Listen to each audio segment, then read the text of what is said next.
Today on the show, Radiohead crowdsources, Apple hits a sour note, Craigslist goes limp, and defriending hurts. This is TechSpank.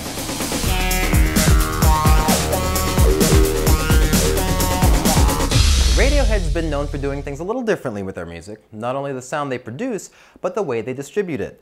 First, there was a Name Your Own Price album, and now they have an open source concert video. According to the video's website, on August 23, 2009, a group of Radiohead fans descended on the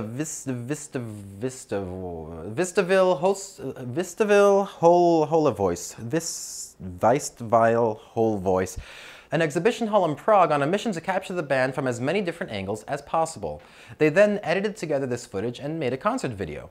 Radiohead provided the audio masters of the show, and the final video isn't for sale. You can only get it for free by visiting the website or by finding it on YouTube. A very cool idea, but while watching it, all I could think of was A, I wish I was watching one of those awesome old music videos from the 90s that they used to make, and B, having a tripod makes everything look a lot better. Seriously, I could have a seizure watching this.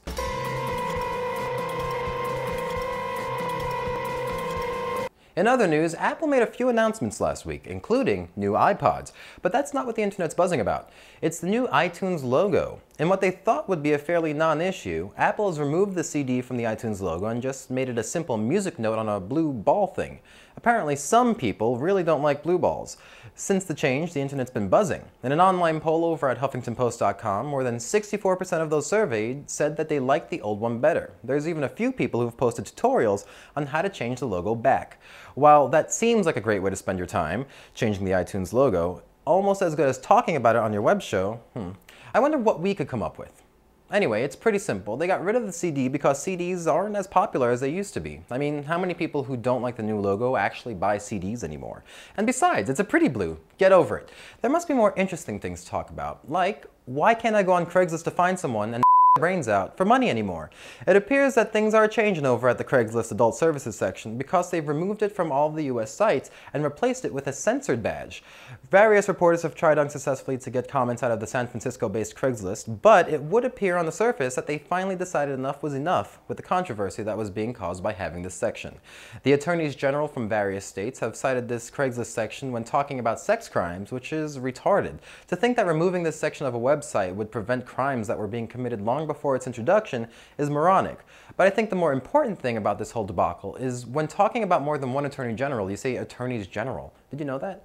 I really didn't know that, but look it up. It's right. Attorneys general. It's kind of like holes in one, brothers-in-law instead of brother-in-laws. It makes sense. It's just nobody ever... Anyways, you ever have a friend who, for whatever reason, they just fade away? You're not that into returning their calls. You don't mind forgetting their birthday, stuff like that. It happens. Sometimes people just don't click and they grow apart. But what happens when you're on Facebook and you see that person on your friend list that you haven't talked to in like 2 years? Apparently, if you click on Remove Friend, it's like sending a dagger to the heart. In a New York Times article, Aram Sinreich, a media professor at Rutgers, says, "We've seen psych study after psych study showing that people who lose friends on social networks suffer real psychological consequences." It's true. It's like a breakup. When one person has spent a lot of time thinking about dumping the other, and the other person has no idea what's coming, and then blam, defriended, bitch, it can hurt. All of a sudden, we're in second grade sending notes asking, if you like me, circle yes or no. It's kind of cute, but it's also kind of pathetic at the same time. That reminds me, by now you know you can follow us on Twitter and subscribe on YouTube. But did you know we have a Facebook TechSpank fan page? As of last week, we do. We want as many people to know about the show as possible, and that's where you come in. You can head to TechSpank.com to find the like button on the right side of the page, or just look for us on Facebook. Then tell your friends. I mean, just tell your friends, and hopefully by the end of the year I'll be world famous and can go fuck models on the beach while some other loser does this stupid show that nobody really watches anyway. Yeah. But seriously, we're not just some big network show here. It's all about word of mouth, your mouth, you watching this right now. Go tell people if you like the show. And what easier way than on Facebook, where all the important stuff happens. Well, that's it for this episode. Thanks for watching. As always, I'm James Papadopoulos, and I'll see you next time.